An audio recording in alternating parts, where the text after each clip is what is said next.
बच्चों, मेरा नाम है विवेक शर्मा। एक बार फिर से आप सभी का स्वागत करता हूं इंडिया अकेडमी में लर्निंग विद एक्सेलेंस।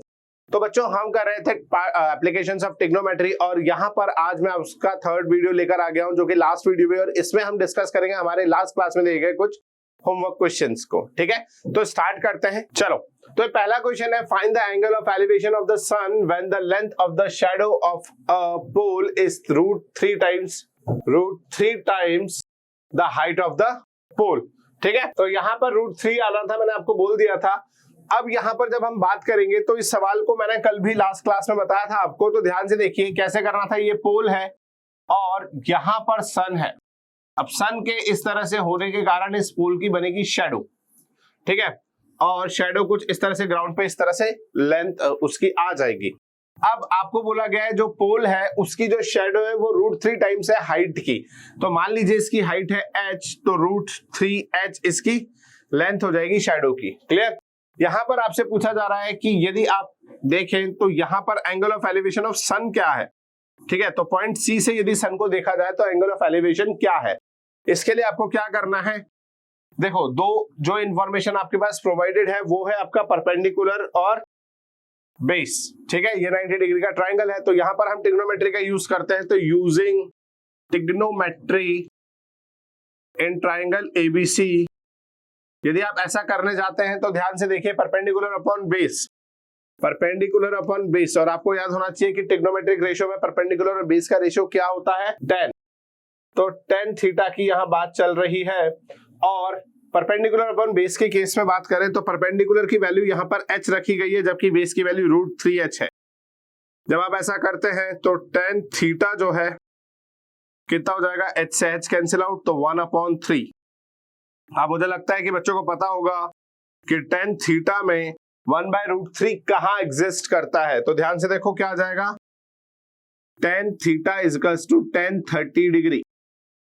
तो अब यहां से मैंने कल भी आपको ये बात बताई थी, वापस से देख लीजिए कि 10 से 10 हटाना है, काटना नहीं है। तो थीटा की वैल्यू कितनी आ जाएगी, 30 डिग्री। तो एंगल ऑफ एलिवेशन कितना हो जाएगा बच्चों, 30 डिग्री। क्लियर? ये वैसे भी लास्ट क्लास में करवाया हुआ सवाल था।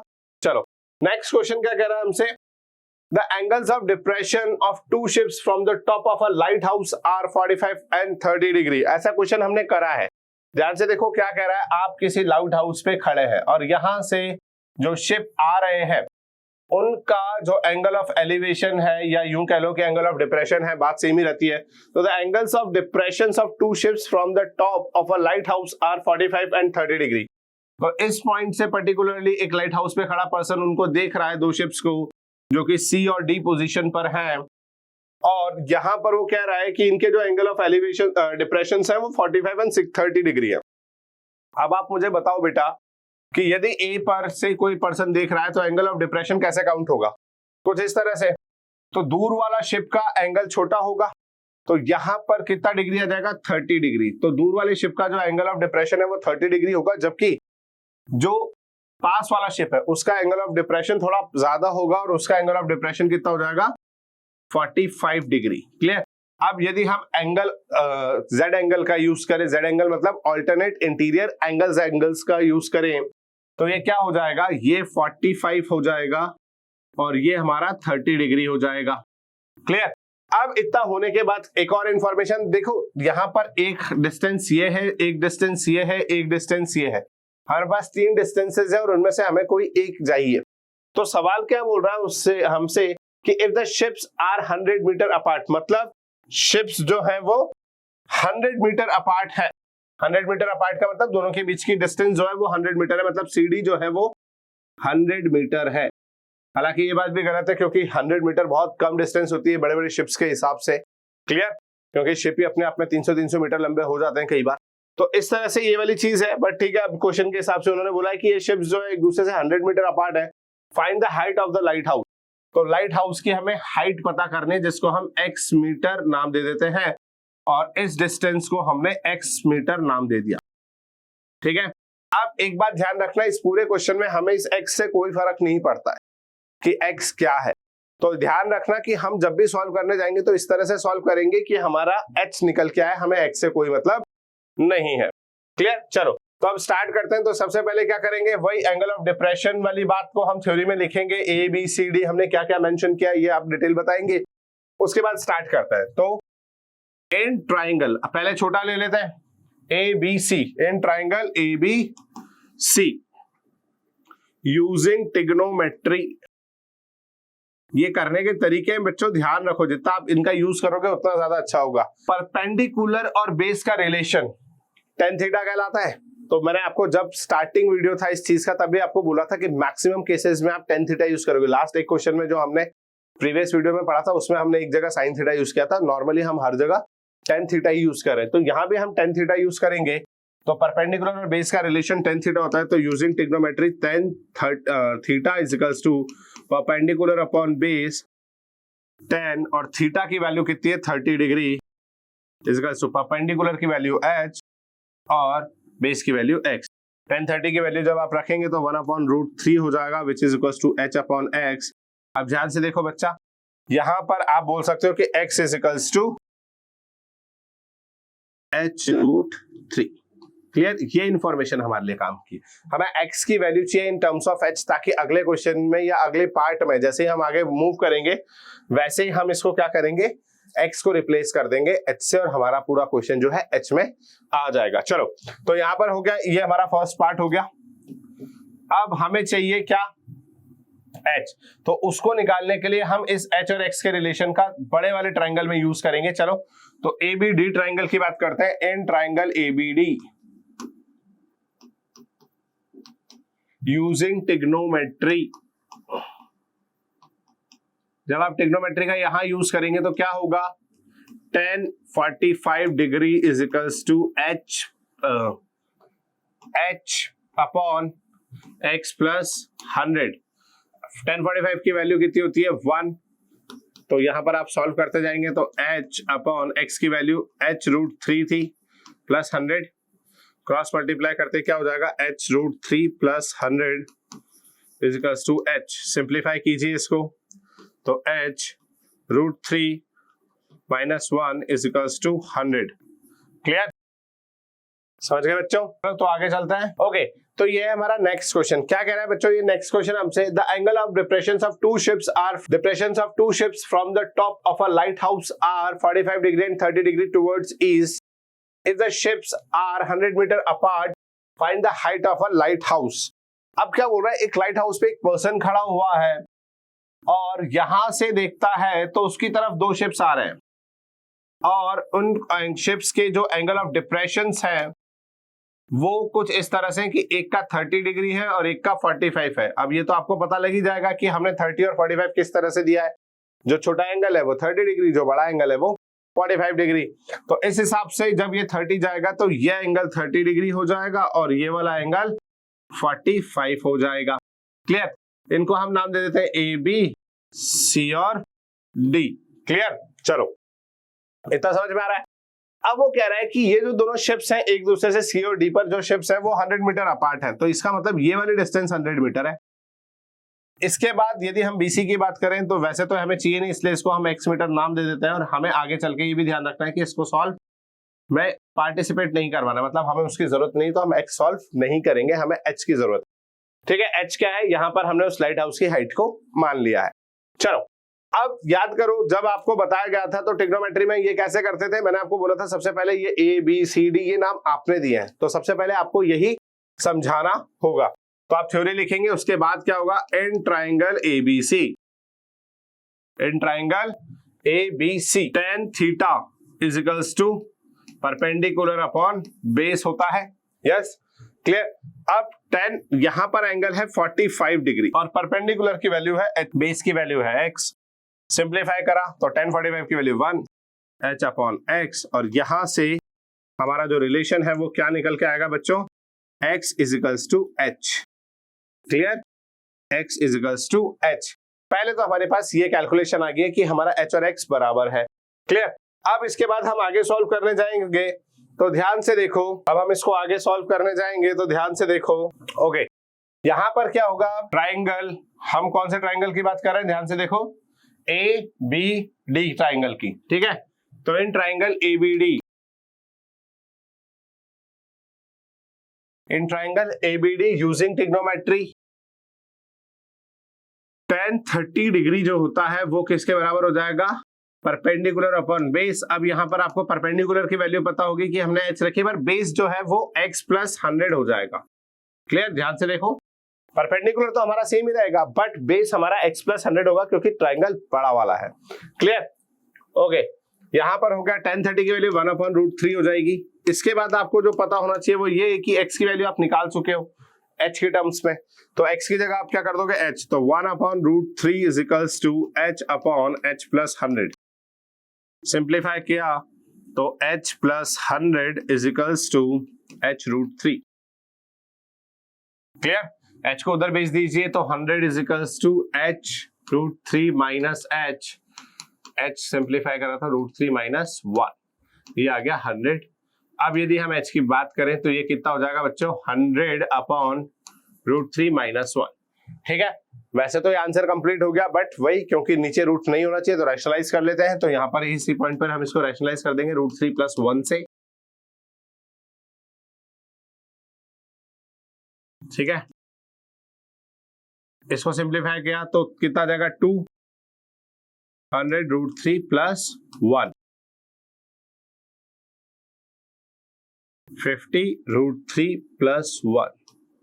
क्लियर, तो यहां से हमें समझ में आता है कि ये सवाल किस तरह से सॉल्व हो रहा है। क्लियर, चलो नेक्स्ट क्वेश्चन देखते हैं हम।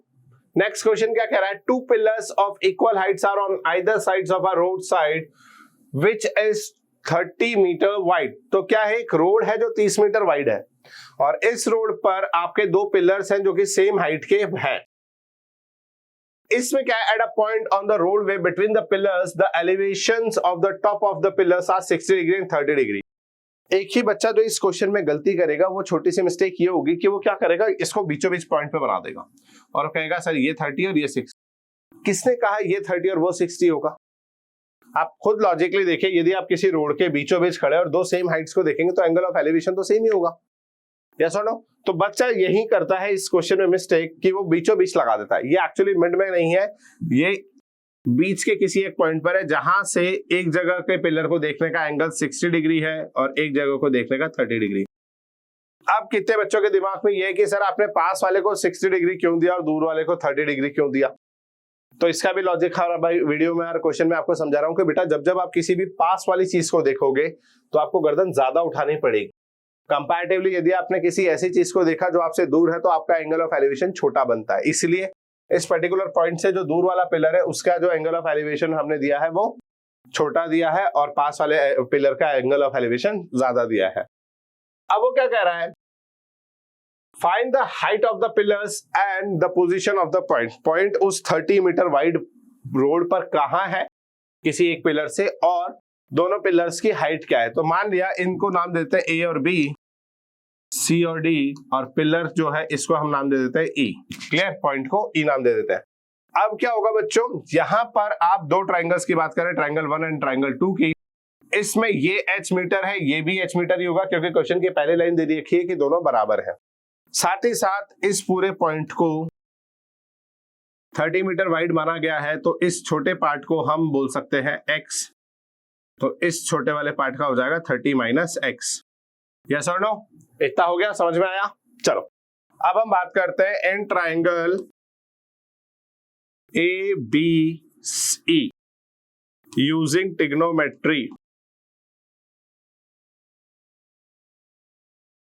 जब आप ट्रिग्नोमेट्री लगाएंगे तो परपेंडिकुलर और बेस का रिलेशन क्या कहलाता है हमेशा? Cos tan theta. तो tan theta is equals to perpendicular upon base tan 60 is equals to h upon b की वैल्यू 30 माइनस x। tan 60 की वैल्यू होती है √3 h upon 30 minus x, cross multiply करके आप h की वैल्यू निकाल लीजिए, h is equals to 30 √3 minus x √3। Clear, इतना आ गया। चलो ये आपकी हाइट आई है पिलर्स की। क्लियर, चलो अब हम आते हैं दूसरे ट्राइंगल में जहां पर CDE ट्राइंगल को हम लेंगे और उसमें कैलकुलेशन करेंगे। तो इन ट्राइंगल CDE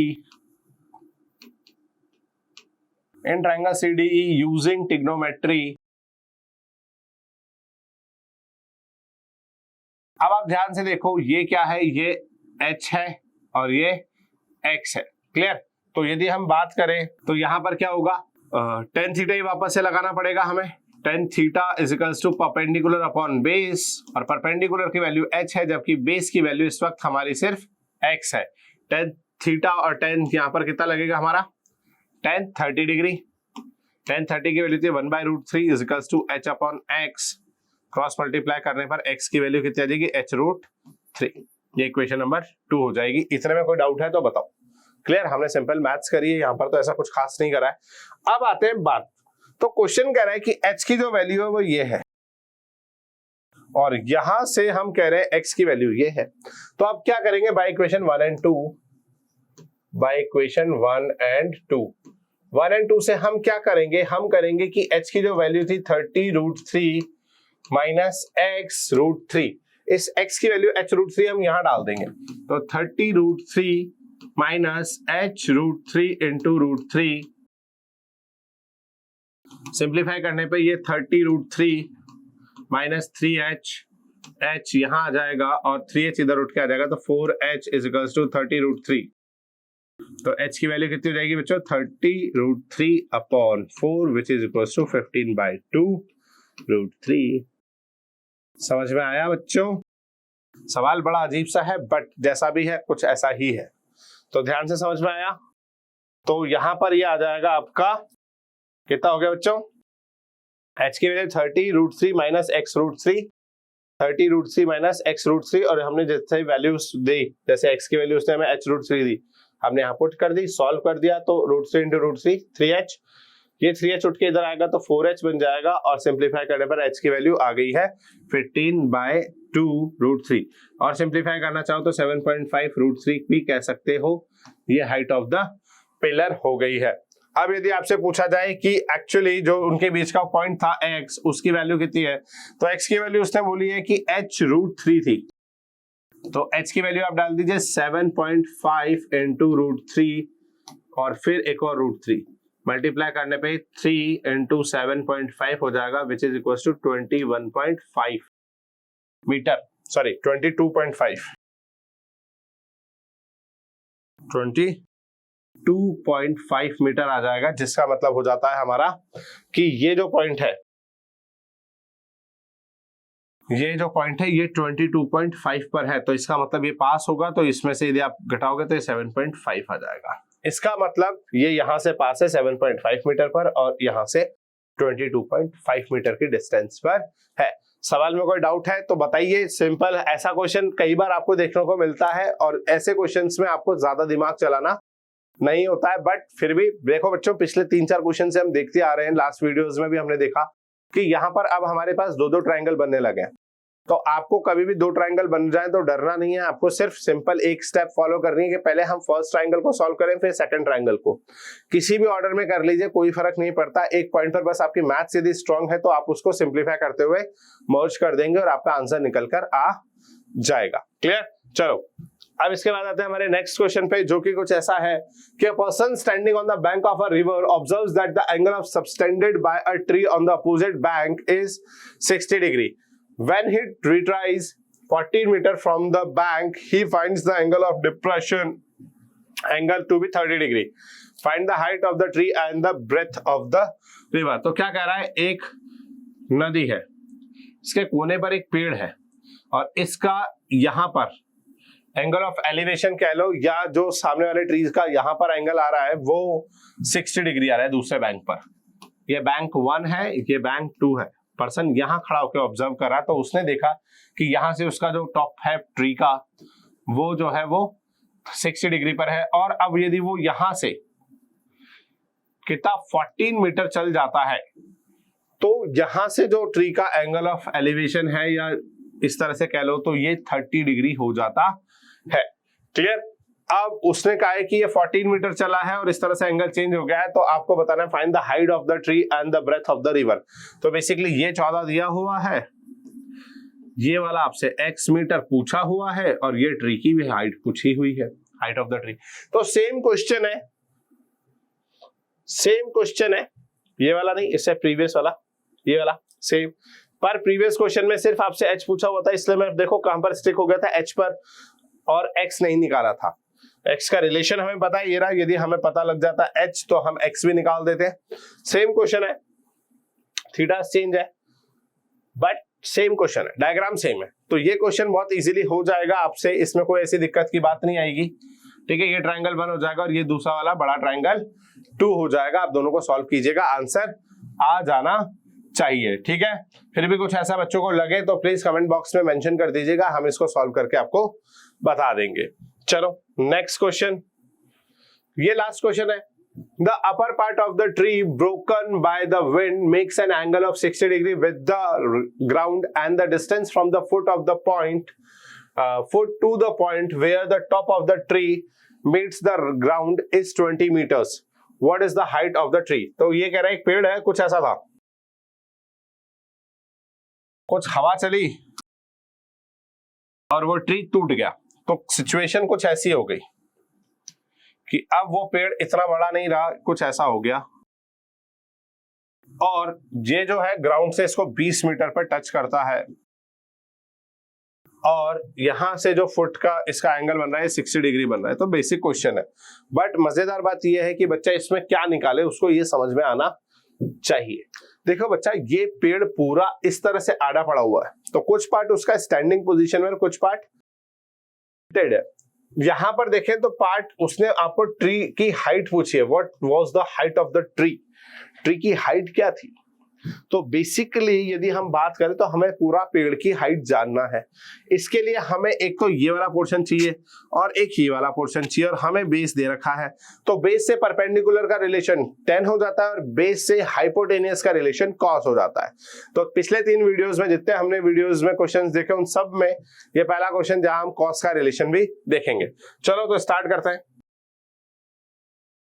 तो कुछ कंडीशन कुछ इस तरह से कि ये पेड़ का आधा पोर्शन कुछ इस तरह से हो चुका है, हमने पेड़ तोड़ दिया डायरेक्ट ही, और यहाँ पर इस पेड़ के हमने पार्ट को ए बी और इससे जो ऊपर पार्ट था जिसको हम डॉट डॉट से दिखा सकते हैं सी पार्ट, ये सी पार्ट यहाँ आ गया है, क्लियर, इस तरह से, और ये ग्राउंड से 20 मीटर की दूरी पर खड़ा हुआ है जो टच कर रहा है इसका टॉप पार्ट ग्राउंड को, और हमसे बोला गया है कि एंगल जो है वो 60 डिग्री है।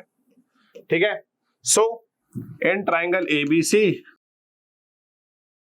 यूजिंग ट्रिग्नोमेट्री, ट्रिग्नोमेट्री का यदि आप यूज करें, आप कौन सा ट्रिग्नोमेट्री यूज करना चाहिए, तो पहले बेस निकाल लेते हैं, बेस के बिहाफ पर हम परपेंडिकुलर निकाल लेते हैं।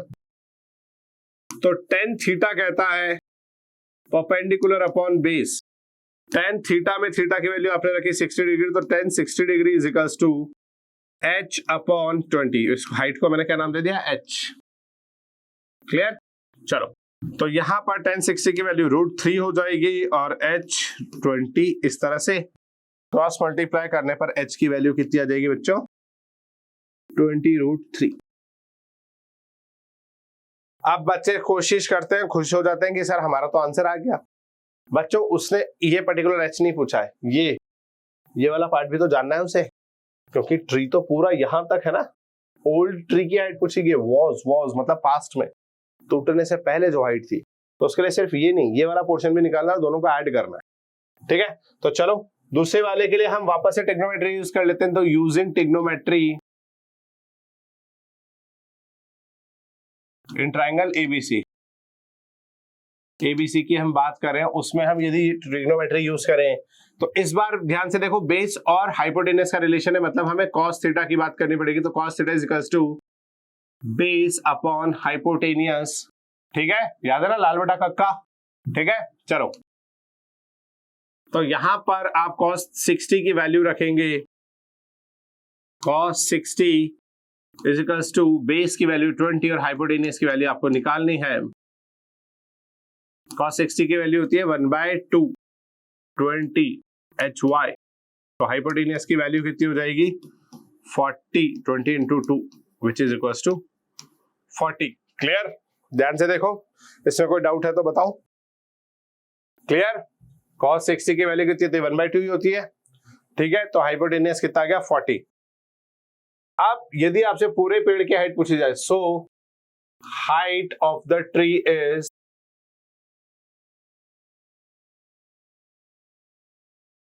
यदि आप हाइट ऑफ द ट्री पूछेंगे तो उसमें AB भी है प्लस AB भी है और BC भी है, ठीक है। तो AB प्लस BC दोनों आएंगे। AB की वैल्यू आपने कितनी निकाली थी बच्चों? 20√3 और BC की हाइट आपने अभी कितनी निकाली? 40। तो दोनों को आप सिंप्लीफाई करेंगे तो ये कुछ ऐसा हो जाएगा 20√3 प्लस 2। क्लियर? तो ये आपके टोटल ट्री की हाइट हो जाएगी। अब आप कहोगे सर ऐसा क्यों करा? नॉर्मली बच्चों क्या है, हम नॉर्मली सारे आंसर इसी तरह निकाले ना, तो हमने इसको भी ऐसे ही निकाल लिया। अदरवाइज आप चाहें तो इसको दूसरे तरीके से भी निकाल सकते हैं। क्लियर? बात समझ में आई? ये थे वो सारे क्वेश्चन जो आपको होमवर्क में दिए थे और आपको खुद से करने थे। मुझे लगता है कि 2 वीडियोस के बाद आपको इतनी नॉलेज तो आ जानी चाहिए कि आपसे ये सारे क्वेश्चन बन जाने चाहिए थे। अब देखते हैं आगे का काम। तो ये है आपके लिए एक्स्ट्रा क्वेश्चंस जो हम आपको होमवर्क की तरह दे रहे हैं, और इन सब के आप स्क्रीनशॉट ले लीजिए और इन क्वेश्चंस को ट्राई कीजिएगा। यहां पर हमने जितनी भी इंफॉर्मेशन आपको दी उनसे आपके सारे क्वेश्चन हो जाते हैं, ठीक है। तो फटाफट से इसका स्क्रीनशॉट लीजिए। ये एक क्वेश्चन और है जिसको आपको करना है। तो ये 4 क्वेश्चन है। अब आप इनकी प्रैक्टिस कीजिए और आप देखिए कि आप में सेल्फ इंप्रूवमेंट कितना आया है। आपको ये क्वेश्चन समझ में आ रहे हैं कि नहीं आ रहे हैं, आपसे बन रहे हैं कि नहीं बन रहे हैं। नहीं बन रहे हैं तो प्लीज कमेंट बॉक्स में मेंशन कर दीजिएगा, हम आपको इनके सॉल्यूशन भी प्रोवाइड कर देंगे, ठीक है। तो आगे मिलेंगे अगले चैप्टर कोऑर्डिनेट के साथ। और अभी तक आपको वीडियो हमारे अच्छे लग रहे हैं तो प्लीज वीडियोस को हमारी लाइक कीजिए, अपने दोस्तों के साथ शेयर कीजिए और चैनल को सब्सक्राइब कीजिए। Thank you.